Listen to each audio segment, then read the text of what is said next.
Crystal unit या unit cell के बारे में हम लोग पढ़ चुके हैं कि ये हमारा ऐसा यूनिट होता है, स्मॉलेस्ट यूनिट, जिसको रिपीट करेंगे तो पूरा क्रिस्टल लैटिस तैयार होगा।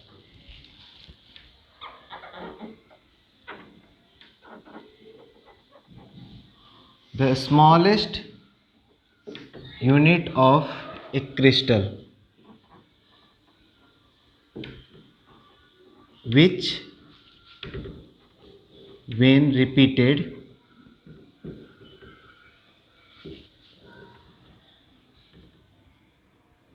again and again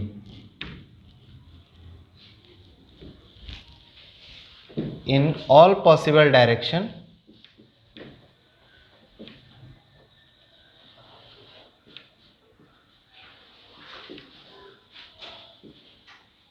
form the whole crystal। ये जो है हमारा पूरा क्रिस्टल बनाता है। उसी स्मॉलेस्ट यूनिट को हम लोग कहते हैं क्रिस्टल यूनिट।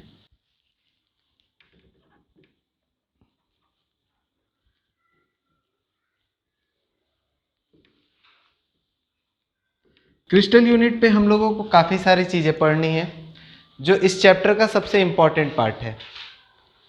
तो क्रिस्टल यूनिट का अगर हम लोग टाइप देखें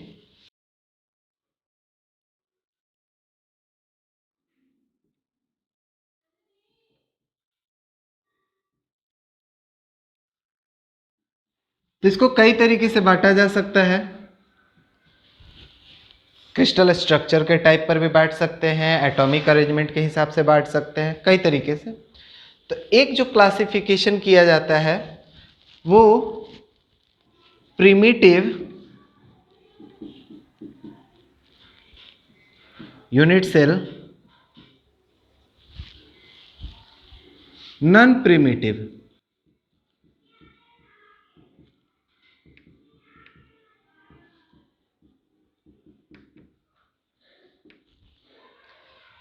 जिसमें प्रिमिटिव यूनिट सेल कहा जाता है simple cubic unit.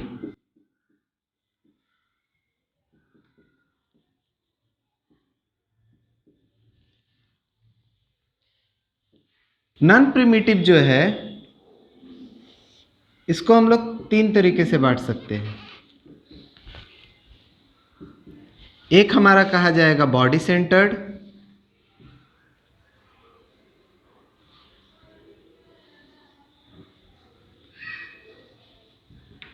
Cubic unit. एक हमारा कहा जाएगा फेस सेंटर्ड,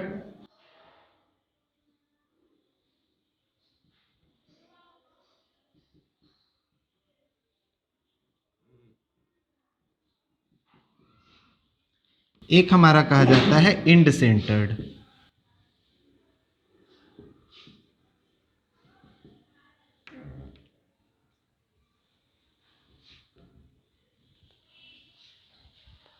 तो क्रिस्टल यूनिट का ये जो क्लासिफिकेशन है ये क्यूबिक क्रिस्टल का है।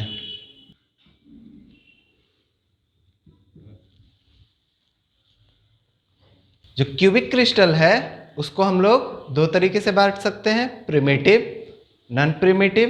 प्रिमिटिव वाले को हम लोग बोलेंगे simple cubic unit. Non primitive वाले तीन तरह का, बॉडी सेंटर्ड, फेस सेंटर्ड और इंड सेंटर्ड। अब क्यूबिक यूनिट है तो जाहिर सी बात है इसमें हमारा क्यूब आएगा। प्रिमिटिव का मतलब होता है पुराना, जो सबसे सिंपल हो, सबसे आसान हो। जैसे ह्यूमंस में कह जाते हैं प्रिमिटिव ह्यूमन, प्राचीन, प्रिमिटिव। तो वही यह वर्ड है, प्रिमिटिव का मतलब होता है पुराना। ठीक है, जो सिंपल जो हमारा क्यूबिक यूनिट है वो सबसे पुराना यूनिट, क्योंकि सबसे पहले इसी को पता लगाया गया। तो प्रिमिटिव और नॉन प्रिमिटिव पे बांट दिया गया। नॉन प्रिमिटिव तीन तरीके से बांटा गया, प्रिमिटिव। अब जैसे जैसे हमारा साइंस एडवांस होते चला गया हम नॉन प्रिमिटिव खोजें, नॉन प्रिमिटिव के बाद उसको पता लगाएं। तो इसमें हमारा एक चीज फिक्स हो गया, क्यूब। ठीक है, इन ए क्यूब, किसी क्यूब का अगर हम लोग बात करें तो इसमें क्या क्या होता है? फेस होता है, टोटल फेस हमारा कितना हो जाता है? तो 1, इसके पीछे 2, 3, इसके इधर 4, 5, इसके नीचे 6, तो टोटल 6 फेस। अगर हम लोग इसमें कॉर्नर पूछे तो कॉर्नर हमारा कितना हो जाएगा? कॉर्नर हो जाएगा 8। 1, 2, 3, 4, 5, 6, 7 और एक यहां पर है जो छुपा हुआ है, ये वाला। उसके बाद हमारा जो है एक हो गया इसमें एज, इस तरह का, तो हमारा हो गया कितना? 4 इधर, 4 पीछे, 4 ऐसे, तो टोटल हो गया 12 एज। नॉन प्रिमिटिव में एक एज सेंटर्ड भी आता है, ठीक है, लेकिन उसको हम लोग को सिलेबस में नहीं पढ़ना है। As centred,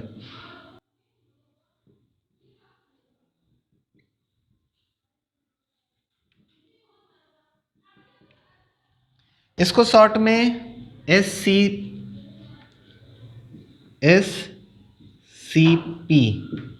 simple cubic packing, SCP भी बोलते हैं, सिंपल क्यूबिक पैकिंग। उसी तरह इसको बोलेंगे BCC, बॉडी सेंटर्ड क्यूबिक, इसको बोलते हैं FCC।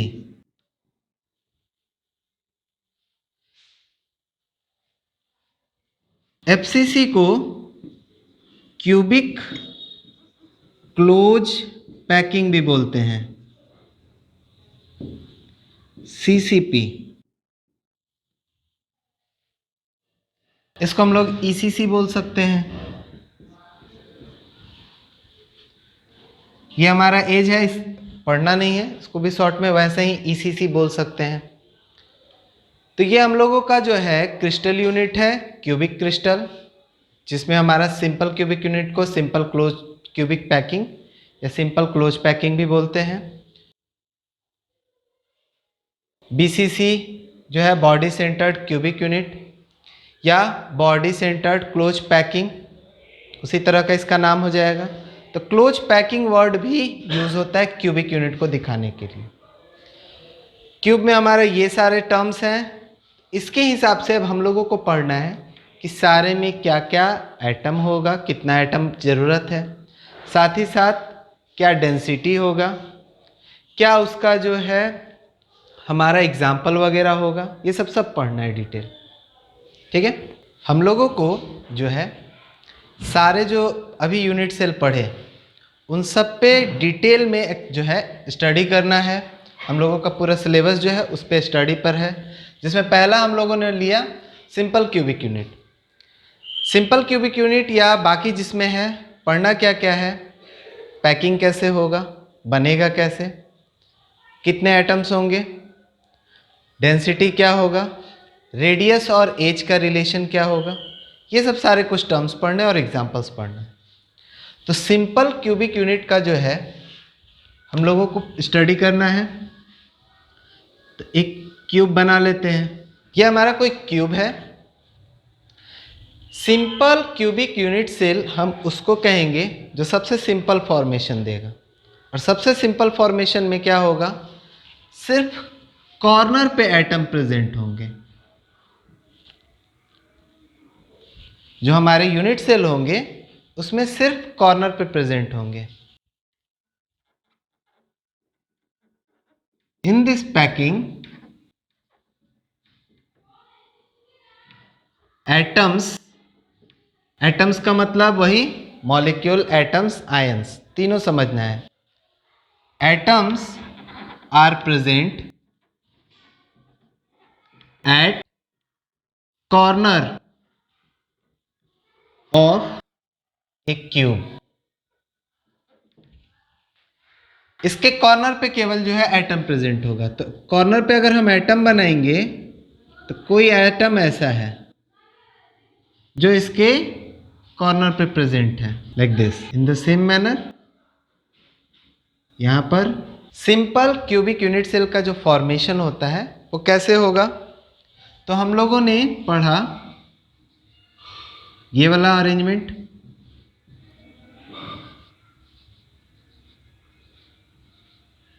ये कौन सा है, ए टाइप। अब इसी के ऊपर जो है मेरा दूसरा लेयर इसी के जस्ट ऊपर हो,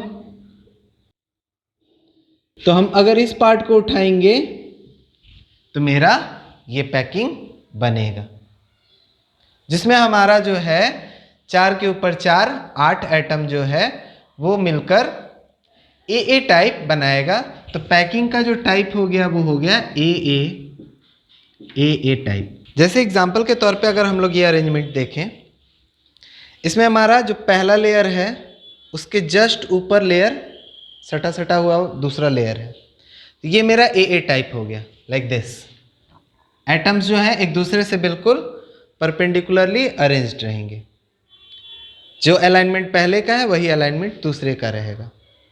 अब ऐसे में जो हमारा 2 डायमेंशनल लेयर बना, ये अगर हम लोग इसके ऊपर जो दूसरा वाला लेयर रखेंगे लाइक दिस, तो किसी भी 4 अरेंजमेंट को अगर देखें, ऊपर का 4 और नीचे का 4, यहां से यहां तक, ये और ये दोनों, यानी कि 8। इस अरेंजमेंट को इतने को देखें, बाकी को हम लोग हटा दें अगर, तो ये मेरा हो गया सिंपल क्यूबिक यूनिट, जिसमें हर एटम एक दूसरे के ऊपर परपेंडिकुलर है। जो हमारा हर एटम है ये इसके ऊपर है, बिल्कुल ऊपर में ऊपर है, ये इसके ऊपर है, ये इसके ऊपर है। ये अरेंजमेंट एटम का बनेगा सिंपल क्यूबिक यूनिट, जिसमें हमारा एक एटम के ऊपर जो है दूसरा एटम है, और इससे सिंपल हमारा अरेंजमेंट नहीं हो सकता। अब इससे सिंपल अरेंजमेंट में हम ये कहेंगे कि यहाँ से कोई एटम गायब हो जाए, तो वो गायब हो गया तो वो हमारा जो है क्यूबिक अरेंजमेंट नहीं कहा जाएगा, वो हमारा हो जाएगा डेफिशिएंसी में, ठीक है। वो हमारे क्लोज पैकिंग का इम्परफेक्शन कहा जाएगा, उसको हम लोग बोलेंगे वैकेंसी डिफेक्ट। जो क्रिस्टल हम लोग बात कर रहे हैं तो परफेक्ट क्रिस्टल होना चाहिए, यानी कि जहाँ जो एटम होना चाहिए वो होना चाहिए, किसी वजह से कहीं पर कोई एटम गायब नहीं होना चाहिए। तो ये हमारा जो 8 एटम्स का अरेंजमेंट बना, ये अरेंजमेंट कहा जाएगा सिंपल क्यूबिक यूनिट। अब हम लोगों ने जो है क्या किया, इस पार्ट को प्लेन करने के लिए, इसको क्यूब बनाने के लिए यहाँ से हम लोग कट कर दिए, पूरा प्लेन ये ऐसे कट किए, ऐसे कट किए और ऐसे कट किए, तब जाकर ये बनेगा क्यूब। और जब ये क्यूब बनेगा इसको कट करने के बाद, तो हमारा कैसा अरेंजमेंट होगा वो देखते हैं। इस क्यूब के इस कॉर्नर का बात करें तो हमारा जो यहाँ स्फीयर था वो ऐसे कट गया, ऐसे कट गया, ऊपर से कट गया, तो सिर्फ यहाँ बचा ऐसा।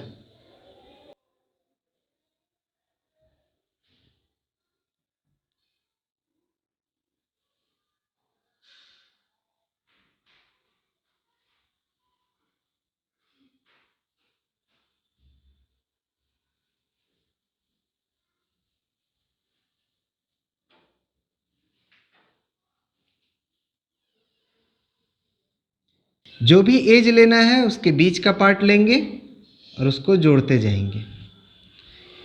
इस एज का बीच का पार्ट लिए, इस एज का बीच का पार्ट लिए और लाकर सर्कुलर फॉर्म में जोड़ दिए। तो ये मेरा बन गया इसको काटने के बाद का हिस्सा।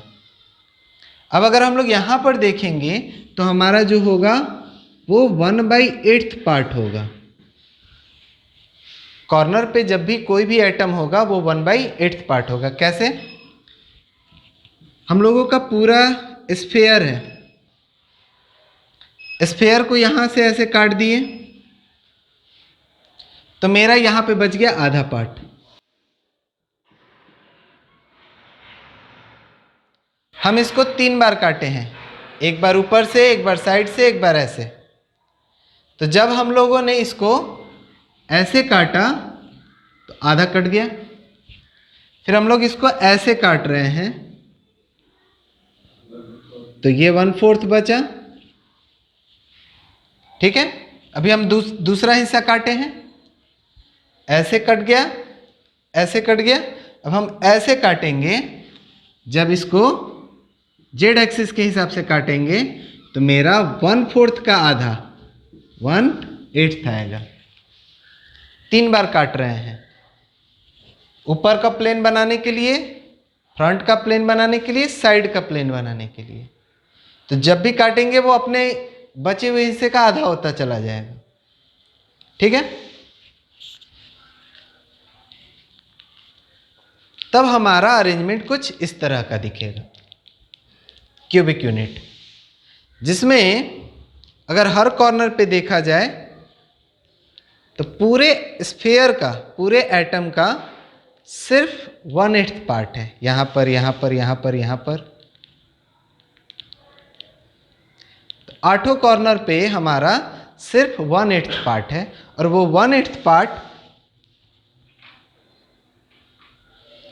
सिर्फ इतना बड़ा है। ठीक है,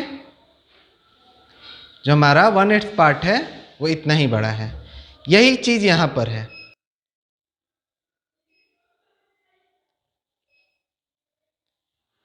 ये पूरा स्फीयर का 8वां हिस्सा है। तो अगर ये 8वां हिस्सा है तो कॉर्नर पे 8वां हिस्सा है। अब हम लोगों को इसी में कैलकुलेट करना होता है कि कितना एटम है इस स्फीयर, इस पूरे क्यूबिक यूनिट में। फिर इसका पैकिंग निकालना है, इसका डेंसिटी निकालना है, सो ऑन, सारा कुछ। ठीक है, तो नेक्स्ट हम लोग देखते हैं। तो पैकिंग का टाइप समझ में आ गया कि ए टाइप है, और कोई टाइप नहीं है, ये ए टाइप है। इसमें सारे एटम जो हैं एक दूसरे के ऊपर बिल्कुल क्लियर तरीके से जो है एक के ऊपर एक, एक के ऊपर एक, एक के ऊपर एक अरेंजमेंट है, और हमारा बन जाता है। नंबर ऑफ एटम या sphere to form simple unit cell.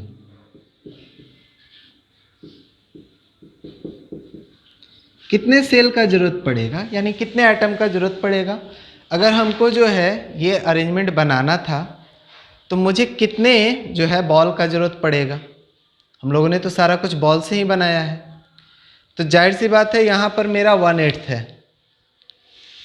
है ना, और ऐसा ऐसा मेरा 8 हिस्सा है। तो 8 इंटू 1/8। 8 कहाँ से आया, कॉर्नर। 1/8 क्या है, sphere at each corner. Her corner पे 1/8 है, और टोटल कॉर्नर मेरा क्यूब में होता है 8। तो इस तरह मेरा सिंपल क्यूबिक यूनिट हो गया 1 एटम। इसको हम लोग जो है जेड से भी रिप्रेजेंट करते हैं।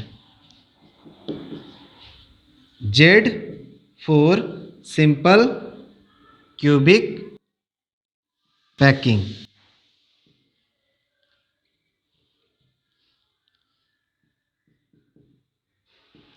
Simple unit cell 1 atom. Coordination number. अब हम लोगों को सिंपल क्यूबिक यूनिट का ये देखना है कि कोऑर्डिनेशन नंबर क्या आएगा। तो ये 8 स्फीयर का अरेंजमेंट है जो हमारे सिंपल क्यूबिक यूनिट के जैसा है। अब अगर इसमें हम लोगों को किसी भी स्फीयर का कोऑर्डिनेशन नंबर देखना है तो लेट्स से कि इस वाले का हम लोग कोऑर्डिनेशन नंबर चेक करते हैं। तो पूरे क्लोज पैकिंग में जो क्रिस्टल यूनिट होगा, इसके जस्ट इधर भी एक एटम होगा लाइक दिस, इसके जस्ट इधर भी एक एटम होगा,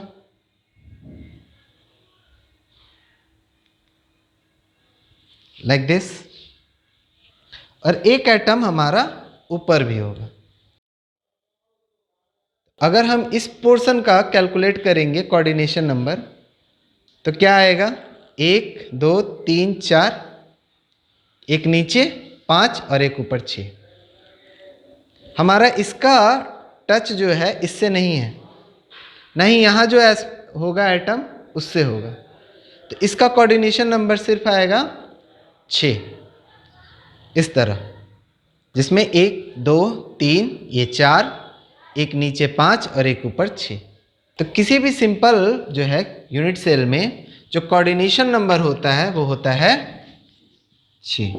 चौथा पॉइंट हम लोगों को पढ़ना है रेडियस एंड एज रिलेशन।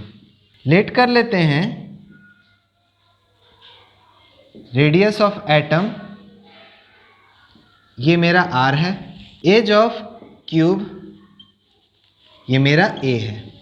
अब इसी में हम लोग देखते हैं इस पार्ट में, यहां से यहां तक मेरा हो गया एज a, और यहां से यहां तक हो गया मेरा रेडियस r। इन क्यूब साफ साफ दिख रहा है कि यहां से यहां r है, यहां से यहां r है, तो लिख सकते हैं a बराबर 2r, therefore r is equal to a/2। यानी कि जो भी मेरे क्यूब का एज होगा उसको आधा कर देंगे, स्फीयर का रेडियस मिल जाए। डेंसिटी हम लोगों को निकालना है यूनिट सेल का। Packing efficiency of simple unit cell निकालना है कि पैकिंग एफिशिएंसी कितना है, यानी कि पैकिंग एफिशिएंसी से ही पता चल जाएगा कि डेंसिटी कितना है। पैकिंग एफिशिएंसी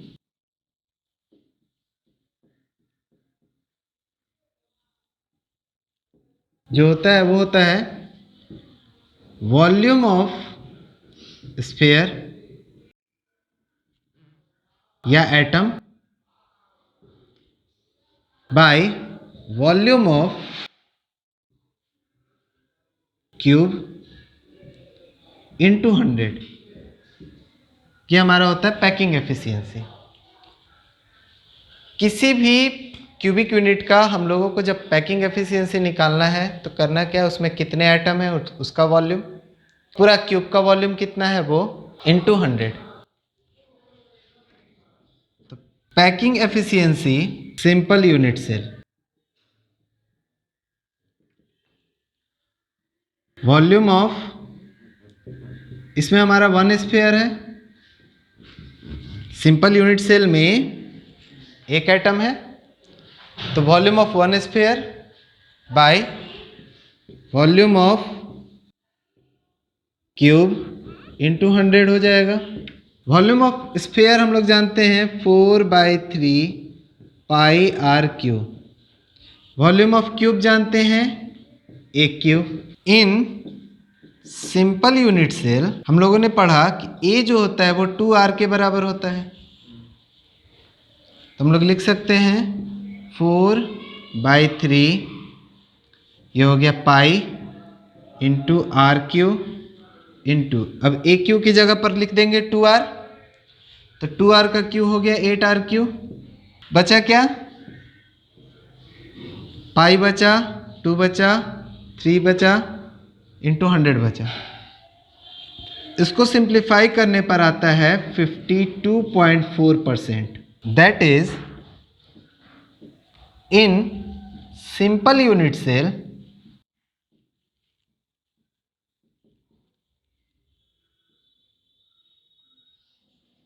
only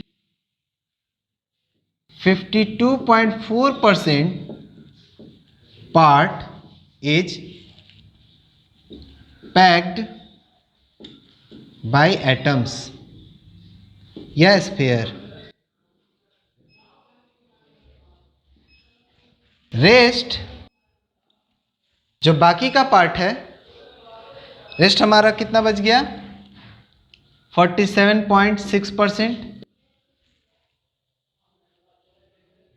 जो हमारा बचा हुआ पार्ट है 100% में से इतना पार्ट इज एम्प्टी, और उसको कहेंगे वॉइड, जो खाली जगह है उसको बोलते हैं वॉइड। ठीक है, तो ये जो जगह दिख रहा है ये हमारा वॉइड है, ये हमारा 47.6%।